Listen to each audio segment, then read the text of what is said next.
Thank you and welcome to the show this morning.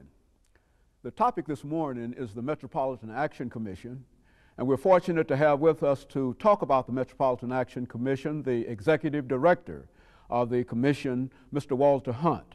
And of course, Mr. Hunt, let me welcome you to the show this morning.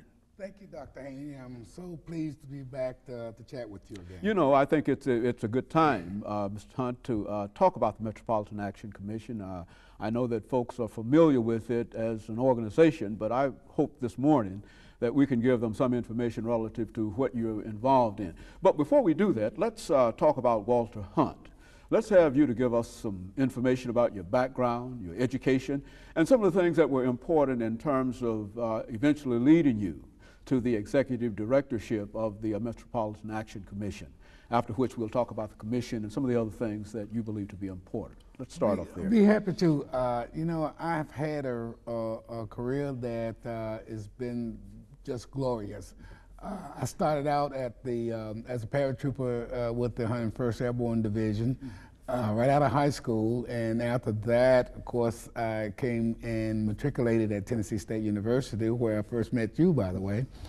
After graduating TSU, I was fortunate enough to get a job with a congressman, and I spent 10 years in Congress working on various community issues, which was a very, very learning experience, a good learning experience.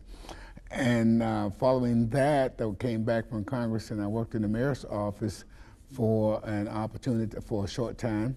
And from there on into the directorship of the Metropolitan Action Commission. But let me say that during my tenure in Congress was the eye-opening about the community needs and what category of people who really need the services. We find that in every city, in every state, there are the underemployed, the undereducated, and they need assistance. It's not that there are just people who are down and out. These are great people who just need some assistance, get pointed in the right direction. And that was the experience that I got in the period that I was working in Congress. These are the so-called working poor. Working poor, exactly, exactly. And we'll talk about that a little bit later, how we handle that. But after coming back from Congress, then I was able to work in the mayor's office. There and again, I had an opportunity to work in the community, to look at the community needs, to look at job, affordable housing, and employment opportunities and things of that nature. From there, I went down to the Metropolitan Action Commission and became director there. It didn't take me long to see that that same need was there in the Nashville community, and that agency deals with those unemployed, uneducated individuals directly. When I first took over as director of the Metropolitan Action Commission, we had 478 students in the Head Start program. We were able to increase that number to about 1,200. I have about 264 employees, and my role now is still trying to find out how best to help these people that need the services. You know, I think, Mr. Hunt, in terms of the Metropolitan Action Commission itself, I think what would be quite instructive in terms of the number of people that you serve is to give us some idea about that commission.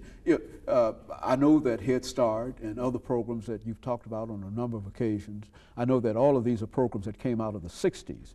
But what about the commission? I mean, where do you put that in terms of its social responsibilities? Its responsibility of that commission is to look at the needs of the community, to create programs to meet those needs. And you're right, the program started in 1964 under President Johnson's administration to take a look at how we could eradicate poverty. Poverty has been with us since the beginning of time, but we have made some great gains in trying to help people out of poverty. The agency in itself is a safety net. It's not so much a welfare agency because we don't give people stipends on a monthly basis.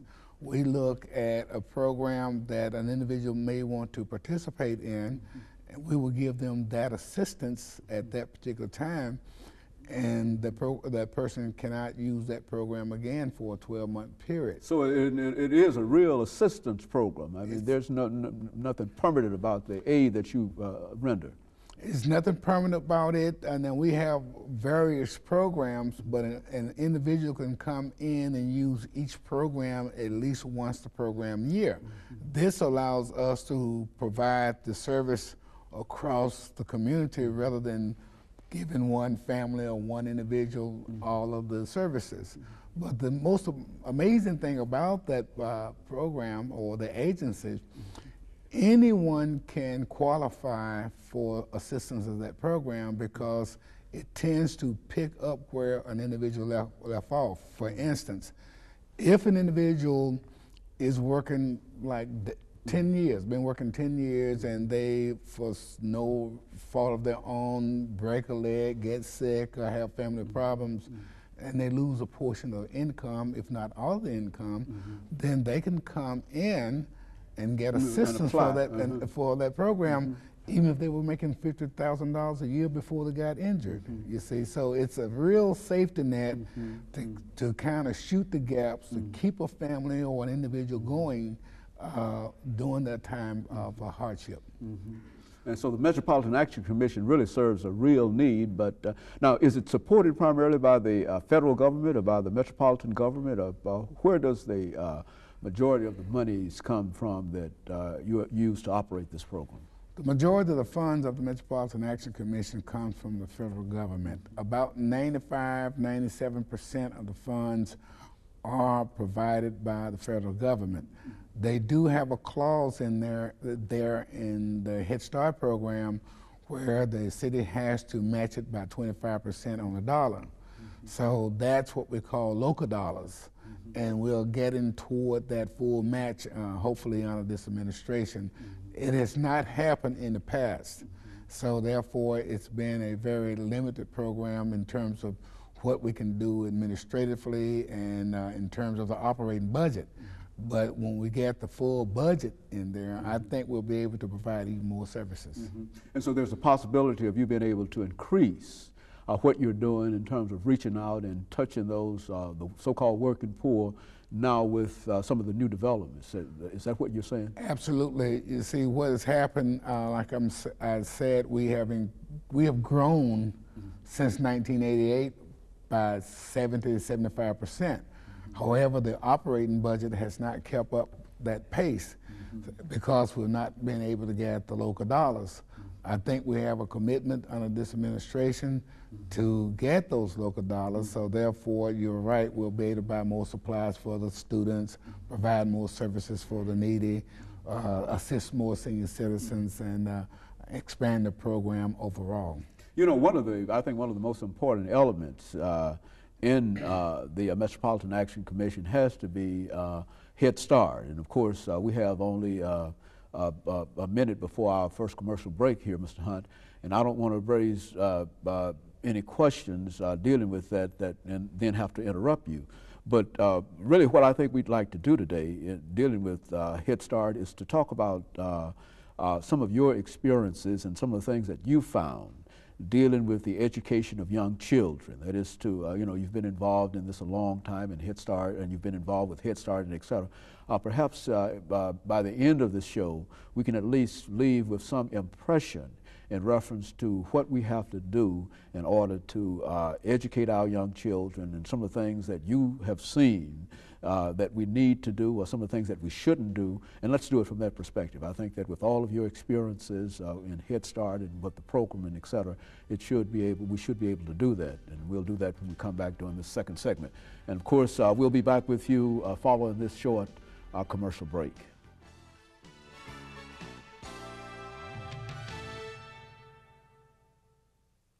Thank you, and welcome back to the second segment of the show for today.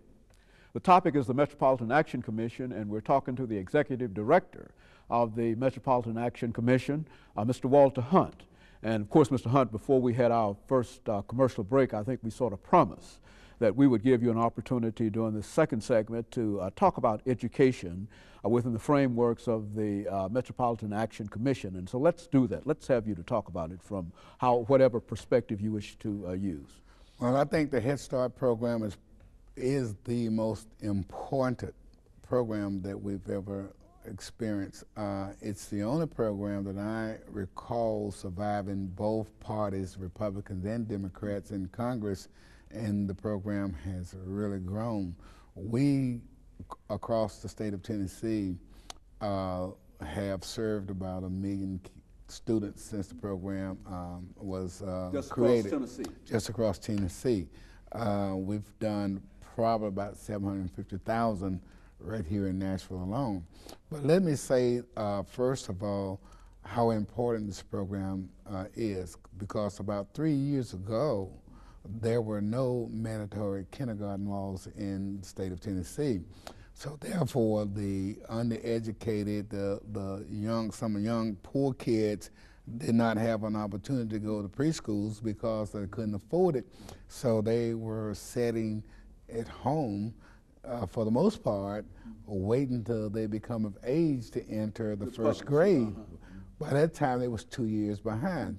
They recognized this years ago, and the program, the Head Start program, although it is a national program, actually started right here in Nashville by a lady by the name of Susan Gray, and she took that concept to Sergeant Shriver in Washington, and it was developed at that point.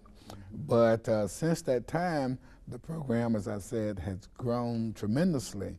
One of the things that we find in a lot as early as the Head Start students is some of the same problems that we see in the older kids today. They have sometimes a lack of self-esteem, lack of direction, because they've not had that kind of training.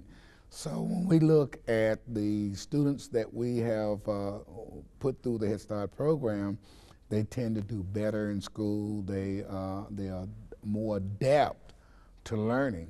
They are less apt to get into drugs because they have a greater sense of direction, as opposed to students